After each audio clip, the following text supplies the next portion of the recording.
નમસ્કાર દર્શક મિત્રો, હું હેલ્મી બુચ કબીર ન્યૂઝમાં આપનું સ્વાગત કરું છું। મિત્રો, આજના બુલેટિનમાં આગળ વધીએ તે પહેલા એક નજર કરીએ આજના મુખ્ય સમાચાર પર। ગુજરાતના મુખ્યમંત્રી આનંદીબેન પટેલે ગંગાપર ખાતે એનિમલ હોસ્ટેલનું કર્યું ખાતમુહૂર્ત। અદાણી સિવિલ હોસ્પિટલમાં આજે વધુ એક મહિલા દર્દીનું ડોક્ટરની બેદરકારીથી મોત થયું હોવાના ઉઠ્યા આક્ષેપ। તો ગાંધીધામ ખાતે શરૂ થયેલા સ્વર્ણશિખા શોરૂમમાં અભિનેત્રી પરિણીતા ચોપરાએ જગાવ્યું આકર્ષણ। ગુજરાતના પ્રથમ મહિલા મુખ્યમંત્રી બન્યા બાદ આનંદીબેન પટેલે આજે પ્રથમ વખત કચ્છની મુલાકાત લીધી હતી અને માંડવી તાલુકાના ગંગાપર ખાતે એનિમલ હોસ્ટેલનું ખાતમુહૂર્ત કર્યું હતું। ગૌસેવા અને ગૌચર વિકાસ બોર્ડ દ્વારા ગંગાપર ખાતે અદ્યતન એનિમલ હોસ્ટેલ નિર્માણ પામવાની છે। તો જોઈએ રિપોર્ટ વિગતવાર। ગુજરાતના મુખ્યમંત્રી બન્યા બાદ આનંદીબેન પટેલે પ્રથમ વખત કચ્છની મુલાકાત લીધી હતી। માંડવી તાલુકાના ગંગાપર ખાતે રાજ્ય સરકાર અને લોકફાળાથી નિર્માણ પામનારી એનિમલ હોસ્ટેલનું ખાતમુહૂર્ત મુખ્યમંત્રી આનંદીબેન પટેલના હસ્તે થયું હતું। માંડવી ખાતે યોજાયેલ ભૂમિપૂજનના આ કાર્યક્રમમાં મંત્રી શંકરભાઈ ચૌધરી, તારાચંદભાઈ છેડા, કચ્છના સાંસદ વિનોદભાઈ ચાવડા, ધારાસભ્યો નીમાબેન આચાર્ય, પંકજભાઈ મહેતા, વાસણભાઈ આહિર, રમેશ મહેશ્વરી તેમજ જિલ્લા પંચાયત પ્રમુખ ત્રિકમભાઈ છાંગા સહિતના પદાધિકારીઓ અને અધિકારીઓ ઉપસ્થિત રહ્યા હતા। એનિમલ હોસ્ટેલ જેવા પ્રકલ્પોથી રાજ્ય સરકારની એવી નેમ છે કે ગુજરાતના ગામડાઓનો સારી રીતે આર્થિક વિકાસ થાય। આ પ્રકારની હોસ્ટેલથી પશુઓની તંદુરસ્તી જળવાશે તેમજ તેમના મળત્યાગમાંથી ગોબર ગેસ અથવા તો ખાતર બનાવીને તેનો પણ ઉપયોગ ગ્રામ્ય વિકાસ માટે કરી શકાશે। રાજ્યના મુખ્યમંત્રી તરીકેની જવાબદારી સોંપ્યા પછી પહેલી વાર કચ્છ જિલ્લાના ગંગાપર ગામની અંદર અને એમાં પણ ગૌ માતાની સેવા કરવા માટેનો મોકો મને આજે મળ્યો છે, એટલા માટે હું મારી જાતને પણ ધન્યતા અનુભવું છું। આમ તો કચ્છ જિલ્લાની અંદર વારંવાર આવવાનું થયું છે। કૃષિ ઉપર ધ્યાન આપવામાં આવે, સસ્તું ખાતર મળે, પાણી મળે, વીજળી મળે અને સમયસર આપણને બીજ પ્રાપ્ત થાય તો કિસાનો ધરતી ઉપર પરિશ્રમ કરીને પણ કૃષિનું ઉત્પાદન કરતા હોય છે। એવું બીજું કામ એને સપોર્ટ આપી શકે અને સાઈડ ઇન્કમ ઊભી કરી શકે એવો વ્યવસાય છે પશુપાલન। અબડાસા હોય, માંડવી હોય કે લખપત હોય, બીજા જિલ્લાઓની સરખામણીમાં આ કચ્છ જિલ્લામાં અને ખાસ કરીને લખપત અબડાસા વિસ્તારની અંદર 17% પશુઓની સંખ્યા છે મિત્રો। બીજા જિલ્લાઓમાં 1%, 2% કે 3% પશુઓની સંખ્યા છે, જ્યારે અહીં 17% પશુપાલન થઈ રહ્યું છે અને આ પશુપાલનની અંદર સૌથી વિશેષ કામ એ મહિલાઓ કરી રહી છે। માંડવીના ગંગાપર ખાતે એનિમલ હોસ્ટેલના ખાતમુહૂર્તની સાથે આનંદીબેન પટેલે 22 કરોડના વિવિધ લોકાર્પણ કાર્યો કર્યા હતા, જેમાં આધુનિક ટેકનોલોજીથી મુન્દ્રાની પ્રાંત કચેરી, 66 કેવીના વિવિધ સબ સ્ટેશનો અને મુન્દ્રા ખાતે વિજ્ઞાન પ્રવાહની હાઈસ્કૂલનું તેમના હસ્તે લોકાર્પણ કરવામાં આવ્યું હતું। અહીં પણ 22 કરોડના ખર્ચે આપણે કેટલાક કામો પૂર્ણ થયા એનું અહીં ઉદ્ઘાટન કર્યું, જેમાં પ્રાંત કચેરીનું ઉદ્ઘાટન થયું છે। એ જ રીતે 66 કેવી સ્ટેશન કે જેને કારણે નોનસ્ટોપ વીજળી આપણને પ્રાપ્ત થાય, ટ્રેફિક ન થાય એ જોવાની જવાબદારી પણ ઉર્જા વિભાગે લીધી અને એ પણ કામ અહીં થયું છે। આ વિસ્તારના બાળકો વિજ્ઞાન પ્રવાહથી વંચિત ન રહી જાય, એમને પણ એન્જિનિયરિંગમાં જવું છે, એમને પણ મેડિકલમાં જવું છે, એમને પણ ઉચ્ચ શિક્ષણ પ્રાપ્ત કરવું છે અને એટલા માટે નજીકના સ્થાનો ઉપર પણ વિજ્ઞાન પ્રવાહ લઈને પોતાની કારકિર્દી ઘડી શકે એટલા માટે વ્યવસ્થાઓ ઊભી કરવી જ જોઈએ અને એટલે આજે 2 કરોડના ખર્ચથી આવી એક વિજ્ઞાન પ્રવાહનું મકાન અને બાળકોના માટે આજે આપણે અર્પણ કર્યું છે। ખાતમુહૂર્ત અને લોકાર્પણના આ કાર્યક્રમમાં મુખ્યમંત્રી આનંદીબેન પટેલે ગુજરાતના દરેક ગામડાઓમાં ઘરે ઘરે શૌચાલય નિર્માણ થાય તે મુદ્દાઓ પર ભાર મૂક્યો હતો, જ્યારે કચ્છના દરેક ગામડાઓમાં નર્મદાના પાણી પહોંચાડવા માટે 1100 કરોડનું બજેટ ફાળવાયું છે। અને કચ્છના જુદા જુદા સ્થળોએ પમ્પિંગ સ્ટેશનો બનાવીને વૈજ્ઞાનિક પદ્ધતિથી ગામે ગામે પાણી પહોંચતું કરવાની વાત કરી હતી. હમણાં આપણા નાણામંત્રીશ્રીએ બજેટ રજૂ કર્યું. આ બજેટમાં ગયા વર્ષે 9,000 કરોડ નર્મદા યોજના માટે મૂકવામાં આવ્યા હતા. એના ઉપરથી આપણને લાગે કે સરકાર નર્મદા યોજના પૂર્ણ કરવા માટે કેટલી કટિબદ્ધ છે. આ વર્ષના બજેટમાં 10,000 કરોડનો સમાવેશ કરવામાં આવ્યો છે મિત્રો. 10,000 કરોડ રૂપિયા નર્મદા યોજનાના કામોને પૂર્ણ કરવા માટે 2014-15ના બજેટની અંદર જોગવાઈ કરવામાં આવી છે. અને નારાયણ સરોવર જે આપણું આસ્થાનું કેન્દ્ર છે ત્યાં સુધી પાણી આપણે પહોંચાડવાના છે, એટલે ચિંતા ન કરતા. આ વિસ્તાર અબડાસા, લખપત, માંડવી વગેરેના જે વિસ્તારો છે એના માટે પણ આપણે વૈજ્ઞાનિક પદ્ધતિ દ્વારા એનો સર્વે કરાવ્યો છે. આપણે ત્યાં ઉપગ્રહો છે, બાયસેક છે, ઈસરો છે, આ બધા રિસર્ચનું કામ કરતા હોય છે. એમ કહેવામાં આવે છે ને આપણા પૂર્વજો પણ એમ કહેતા હતા કે આપણી સરસ્વતી નદીનો પ્રવાહ આ વિસ્તારોની અંદર થઈને પસાર થતો હતો. અને એટલે ઉપરથી આપણને ભલે એમ દેખાતું હોય કે સરસ્વતી નદી સુકાઈ ગઈ છે, ક્યાંય દેખાતી નથી, પણ ભૂગર્ભની અંદર એનો પ્રવાહ વહેતો હોય એવું અનુમાન કરવામાં આવે છે મિત્રો. અને એટલા માટે સરસ્વતી નદીનો પ્રવાહ જે વિસ્તારની અંદર હતો એવું માલુમ પડ્યું છે, એની આજુબાજુના વિસ્તારોમાં આપણે સંશોધન ઈસરો દ્વારા કરવામાં આવ્યું છે. અને એ ઈસરો દ્વારા જે સંશોધન કરવામાં આવ્યું છે એમાં આપણે એક પ્રોજેક્ટ એના માટે તૈયાર કરવામાં આવ્યો છે. અને એની આજુબાજુ એ વિસ્તારોની અંદર આપણે આખો એક પ્રોજેક્ટ તૈયાર કર્યો છે. અને એ પ્રોજેક્ટમાં 345 કરોડ રૂપિયાનો ખર્ચ આપણે કરવાના છે મિત્રો. જ્યારે લખપત અને અબડાસા તાલુકામાં અછતની સ્થિતિમાં માનવ વસ્તી ઉપરાંત પશુધનને પણ ધ્યાને રાખીને રાહત કામો હાથ ધરવાની વાત કરી હતી. તો કચ્છના વહીવટી તંત્ર સાથે અછતની સ્થિતિમાં ચાલતા કામો મુદ્દે સમીક્ષા બેઠક પણ કરી હતી અને તંત્ર દ્વારા થતી રાહત કામગીરીનો રિવ્યુ પણ મેળવ્યો હતો. Bureau report, Kabir news, Gangapar. ભુજની અદાણી સિવિલ હોસ્પિટલમાં વધુ એક દર્દીનું બેદરકારીથી મોત થયું હોવાના આક્ષેપો ઉઠ્યા છે.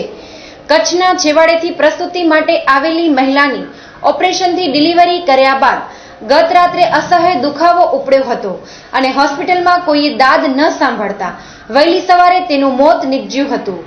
જોઈએ એક રિપોર્ટ.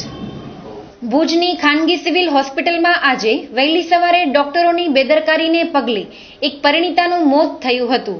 કચ્છના છેવાડાના લખપત તાલુકાના પાનધ્રો નજીકના નવાનગર ગામના દયારામભાઈ ગંગાજી નાઈના પત્ની ઉધમબેનની પ્રસૂતિ માટે જીકે જનરલ હોસ્પિટલમાં આવ્યા હતા. ગત સાંજે ડોક્ટરોએ ઓપરેશન કરીને ડિલિવરી કરી હતી અને રાત્રિ દરમિયાન અસહ્ય દુખાવો ઉપડતા ડોક્ટરને બોલાવવા પરિવારજનોએ અનેક વખત વિનંતી કરી હતી, પરંતુ ફરજ પરની સિસ્ટરોએ પણ તેમની સાથે સરખી વાત પણ ન કરી અને બેદરકારી દાખવી હતી. મોડેથી ગત રાત્રે 2 વાગ્યાના અરસ્તામાં ડોક્ટરો આવ્યા અને ઇમરજન્સીમાં કોઈ બેડ કે ઓક્સિજનની સુવિધા ન હોતા રાત્રે દર્દીનું આમ તેમ રઝળીને મોત થયું હતું. ડોક્ટરોની બેદરકારીને પગલે જિલ્લાની એકમાત્ર સિવિલ હોસ્પિટલ ખાનગી થઈ જતા આ રીતે અનેક મોત થઈ રહ્યા છે. રાજ્યના મુખ્યમંત્રી આનંદીબેન પટેલ જ્યારે આજે કચ્છમાં છે ત્યારે હોસ્પિટલની બેદરકારીનો કિસ્સો સામે આવ્યો છે. તેવામાં આખી ઘટના વિશે વાત કરતા મૃતકના પતિ જણાવે છે કે ઘટના વીતી જાય એમાંથી અમે અહીંયા 8 વાગે આવ્યા હોસ્પિટલમાં, ત્યારે સાહેબે એમ કીધું 7 વાગે પહોંચ્યા અમે. એ કે તમારે ઓપરેશન થશે, ડિલિવરી નોર્મલ પેલા કે થઈ જશે. પછી કે ડૉક્ટરે અમે તમારે વાત કરીએ છીએ ગમે તે કર્યું હોય પછી આગળથી એના લીધે એ કે ઓપરેશન કરવું પડશે. એમાં એ સાહેબે અમને કીધું ઓપરેશન થઈ જાય, નોર્મલ ઓપરેશન છે, તમને કાંઈ વાંધો જેવું છે નહીં, ટેન્શન તમે લેતા નહીં. તો કીધું ભલે ભાઈ અમે બેઠા છીએ, તમારે કે 4 દિવસ રોકવા પડે, વાંધો નહીં. એમને પૂછ્યું મેં ઓપરેશનમાં ખર્ચો કેટલો આવશે, મને કે રૂપિયો ખર્ચો નહીં આવે સરકારી, બરોબર. હા તો મેં વાંધો નહીં કીધું. એમ કહીને અમે બેઠા બારે, અમને કે તમે બહાર જ બેસો, અંદર ના આવતા. કીધું ભલે ભાઈ, લેડીઝ નહીં. મેં કીધું ભાઈ અમને તકલીફ થાય છે, એ અંદર એકલી રીતે બીક લાગે ને, મારી મમ્મી હાલે સાથે, તો કે નહીં કોઈ નહીં હાલે, ના પાડી. તો વાંધો નહીં કીધું ભાઈ, ના પાડે નથી જવું બારે, કોઈ ગયા નહીં. એના પછી એને સાહેબને બોલાવવા ગયો હું બેનને 12 વાગે, એટલે બેનને તકલીફ થાય છે. તો કે ડિલિવરીના ઓપરેશન કર્યો એના કારણે થોડી તકલીફ થાય જ. તો કીધું વાંધો નહીં. 12 થી 1 વાગે ફૂલ તકલીફ આવવા માંડી. ત્યારે બેને કીધું કે ડિલિવરીના કારણે થાય, એ અંગે જાણી જાય દુખાવાનું, અણે ગયા. આ કીધું વાંધો નહીં. પછી બેન કને કહ્યું બેન કે ઘડી ઘડી નહીં આવવાનું, તમારે કંઈ ઘડી ઘડી બોલાવવા નહીં આવવાનું. મોડી રાત્રે 2 વાગ્યા બાદ આવેલા ડોક્ટરોથી પણ જાણે કંઈ ન થયું હોય તેમ બેદરકારીને કારણે સવારે 4 વાગ્યાના અરસામાં પરિણીત મહિલાનું મોત નીપજ્યું હતું. હવે ડોક્ટરો મોતનું કારણ એકનું બીજું જણાવી રહ્યા છે. ડૉક્ટરને જાણ કરી 2 વાગે ડૉક્ટર આવ્યા હતા. પછી 12 વાગ્યાની જાણ કરી 2 વાગે ડૉક્ટર પહોંચ્યા હતા. 2 ડૉક્ટર આવીને ડૉક્ટરે એમ કીધું કે કિડનીમાં કે તકલીફ લાગે છે, ઉપર લઈ જાય ICU રૂમમાં, બરોબર. એના પછી ડૉક્ટર 4 વાગ્યા સુધી ડૉક્ટર કોઈ ના આવ્યો, ના ખાટલો મળ્યો નહીં પલંગ મળ્યો. 4 વાગે ડૉક્ટર આવ્યા ના એ પલંગ મંગાવી નાખે એ વચમાં જ એક્સપાયર થઈ ગયા હતા. એમને કંઈ કહીને હું કંટાળી ગયો હતો. તમે જલ્દી કરો, કેસ ખતમ થાય. ડોક્ટરની લાપરવાહીથી ડૉક્ટર લાપરવાહી, બીજું કાંઈ તકલીફ નથી. ડૉક્ટર સમયસર આવી ગયો તો કાંઈ ના થાય. ડૉક્ટર ના આવ્યા એના કારણે આ બધી ઘટના બની. અમારી વસ્તુ ગઈ એના કારણે. પરિણીતા મહિલાનું તો મોત થઈ ગયું. હવે આ નવજાત માસૂમ બાળકીનું શું? તેની મા વિના તે કેમ રહી શકશે? તો અન્ય મળતી માહિતી મુજબ પરિવારજનોએ પ્રથમ પોલીસમાં ફરિયાદ કરવા ગયા ત્યારે પોલીસે પણ ધાર ન સાંભળી અને પાછળથી સૂત્રો દ્વારા મળતી માહિતી મુજબ અદાણીના અધિકારીઓએ મૃતકના પરિવારજનોને ફોડીને ચૂપ કરાવી દીધાની ચર્ચાઓ પણ થઈ હતી. જો પરિવારજનો જ આગળ ન આવે તો ડોક્ટરની બેદરકારીને પગલે આ રીતે થતા મોતના મામલાઓ દબાઈ જવાના છે. હાલ જ છેલ્લા 7 મહિનામાં 552 જેટલા થયેલા મોતની તપાસ માટે ટીમ આવી હતી. ત્યારે મોતની આ હોસ્પિટલમાં દર્દીઓના થતા મૃત્યુનો સિલસિલો ચાલુ જ છે. Bureau report, Kabir news, Bhuj. કચ્છના કોમર્શિયલ હબ ગાંધીધામ ખાતે ખુલ્લા મુકાયેલા મેગા શોરૂમ સ્વર્ણશિખા ખાતે આજે બોલિવૂડની સુપરસ્ટાર અભિનેત્રી પરિણીતા ચોપરાએ હાજરી આપી હતી. પચરંગી શહેર ગાંધીધામમાં આકર્ષણ જગાવવા શોરૂમ દ્વારા ફિલ્મી સિતારાઓને બોલાવવામાં આવ્યા હતા અને ટોપ ખરીદારો સાથે તેની મુલાકાત પણ થઈ હતી. જોઈએ રિપોર્ટ વિગતવાર. ગાંધીધામ ખાતે શરૂ થયેલા સ્વર્ણશિખા શોરૂમના ઉદ્ઘાટનનો આજે બીજો દિવસ હતો. ગઈકાલે ખુલ્લા મુકાયેલા શોરૂમમાં આજે બોલિવૂડની સુપરસ્ટાર અભિનેત્રી પરિણીતા ચોપરાએ આકર્ષણ જમાવ્યું હતું. વહેલી સવારથી જ તેમના મોટી સંખ્યામાં પ્રશંસકો શોરૂમ પાસે ઉમટી પડ્યા હતા અને બરાબર બપોરે 12 વાગ્યે પરિણીતા ચોપરાએ એન્ટ્રી કરી હતી. વ્હાઇટ શર્ટ અને જીન્સમાં આવેલી પરિણીતાએ પોતાના પ્રશંસકોને મોહક અદામાં હાથ મિલાવીને ખુશ કર્યા હતા અને તેમનું અભિવાદન પણ ઝીલ્યું હતું. સવારથી રાહ જોઈને બેઠેલા પ્રશંસકોને અંતે પરિણીતાની ઝલક જોવા મળી.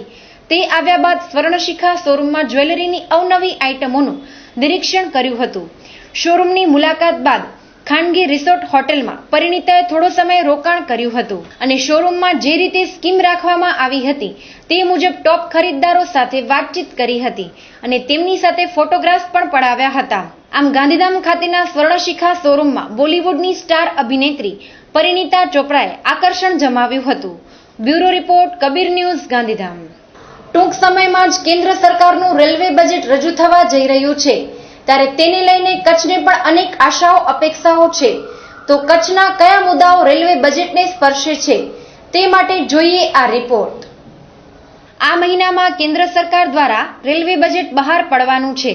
ત્યારે કચ્છને પણ રેલવે બજેટને લઈને ઘણી અપેક્ષાઓ છે. જેમાં મહત્વનો મુદ્દો એ પણ છે કે કચ્છને અગાઉ દિનેશ ત્રિવેદી રેલવે મંત્રી હતા ત્યારે કોચ ફેક્ટરી ફાળવાઈ હતી. તેનું કામ પણ ઘણી વહીવટી આંટીઘૂંટીઓ વચ્ચે અટવાયું છે. તો તેનું નિરાકરણ થાય તેમજ ભુજ મુંબઈને જોડતી ટ્રેનોમાં ટ્રાફિક વધારે હોતા વધુ ટ્રેન ફાળવાય તેવી માંગ ઉઠી છે. જેમાં જિલ્લા કોંગ્રેસ પ્રમુખ નવલસિંહ જાડેજાએ કબીર ન્યૂઝને કહ્યું હતું કે કોચ ફેક્ટરી જે અહીંયા સ્થાપવાની કચ્છમાં એના માટેની જે એમણે મંજૂર કરી દીધી કચ્છમાં સ્થાપવી એવું જે નક્કી કર્યું છે એનો ઇમ્પ્લિમેન્ટ થવો જોઈએ તાત્કાલિક. અને જે તે વખતે કેન્દ્ર સરકારે કર્યું પણ અહીંયાની જે રેવન્યુ ડિપાર્ટમેન્ટની જે ઘાંચને કારણે, કારણ કે કેન્દ્ર સરકાર યુપીએની હતી અને અહીંયા રાજ્ય સરકાર ભાજપની હતી એટલે રેવન્યુ ગૂંચને કારણે જે અટકી પડી છે એ હવે બે જગ્યાએ બીજેપીની સરકાર છે. ત્યારે આપણે આશા રાખીએ કે રેલવે બજેટમાં તો એનો સમાવેશ થયેલો જ છે પણ એનું ઇમ્પ્લિમેન્ટ તાત્કાલિક થાય અને તાત્કાલિક એ સ્થાપના થાય જેથી કરીને અહીંયા રોજગારીના બેઝ વધે. ઉપરાંત રેલવે બજેટ આવે છે ત્યારે હું એક બોમ્બેની એક કાયમી ટ્રેન ભુજથી બોમ્બે, કારણ કે અત્યારની તમે જો અત્યારે જે બોમ્બેની ટ્રેનો છે એનામાં એટલો બધો ટ્રાફિક છે અને આટલો ટ્રાફિક આજે પ્રાઇવેટ કોઈ કંપની હોય ને તો એ વિચારે કે આટલો ટ્રાફિક મળ્યા પછી વધારેમાં વધારે સગવડ લોકોને મળે, કારણ કે આજે બોમ્બે કોઈને જવું હોય લોકોને, કારણ કે કચ્છને ને બોમ્બેને જબરજસ્ત કનેક્ટિવિટી છે, એટલે એમને જવું હોય લોકોને તો અત્યારે વેઇટિંગ હાલે છે અને લોકોને ટિકિટો નથી મળતી. ત્યારે હું એમ માનું છું કે હજી એક ટ્રેન તાત્કાલિક આ બજેટમાં લેવી જોઈએ. તો railway development Kutch passenger association વતી પણ છેલ્લા 23 વર્ષથી વિવિધ માંગણી કરાય છે. ત્યારે આ વખતના બજેટની આશાઓ અને માંગણીઓ વિશેની વાતમાં એવાય આકબાનીએ કબીર ન્યૂઝને કહ્યું હતું કે રેલવે ડેવલપમેન્ટ કચ્છ પેસેન્જર એસોસિએશને વર્ષોથી આજે 23 વર્ષથી માંગણીઓ જે ચાલુ રાખી છે એ પૈકીની ઘણી બધી પેન્ડિંગ જે પડી છે એ પણ છે. પ્લસમાં લાસ્ટમાં જે દિનેશભાઈ ત્રિવેદી રેલવે મંત્રી થોડા સમય માટે રહ્યા અને જે એમને આપણા માટે કચ્છ માટે જે એમણે બજેટમાં સમાવેશ કરેલ હતો જેની પૂર્તતા માટે પણ અમે લખેલ છે.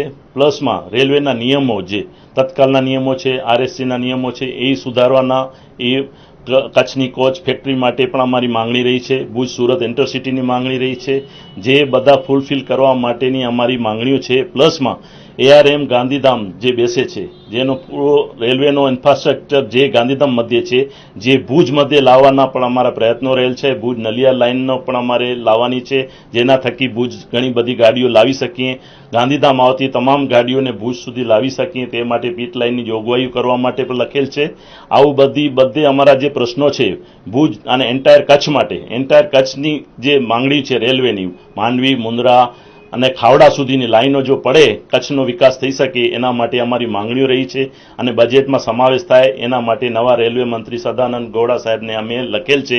ગુજરાતના પૂર્વ મુખ્યપ્રધાન નરેન્દ્ર મોદીને કચ્છ પ્રત્યે અનહદ લાગણી હતી, ત્યારે હવે કેન્દ્રમાં તેમની સરકાર રચાઈ છે અને તેઓ વડાપ્રધાન છે, ત્યારે કચ્છને રેલવે બજેટમાં શું લાભ થાય છે તે જોવું રહ્યું. Bureau report, Kabir news, Bhuj. તો દર્શક મિત્રો, આ હતા આજના ટીવી સમાચાર. આપ પણ આપની ફરિયાદ, સમસ્યા કે રજૂઆત અમને મોકલી શકો છો. અમે તેને વાચા આપવા જરૂરથી પ્રયત્ન કરીશું, પણ એ માટે અમારું સરનામું નોંધી લેશો. કબીર ન્યૂઝ, ત્રીજા માળે, Shrihari commercial, new mint road, Mahadev gate પાસે, ભુજ, કચ્છ. મોબાઈલ નંબર 9712965565 તેમજ 9978982302.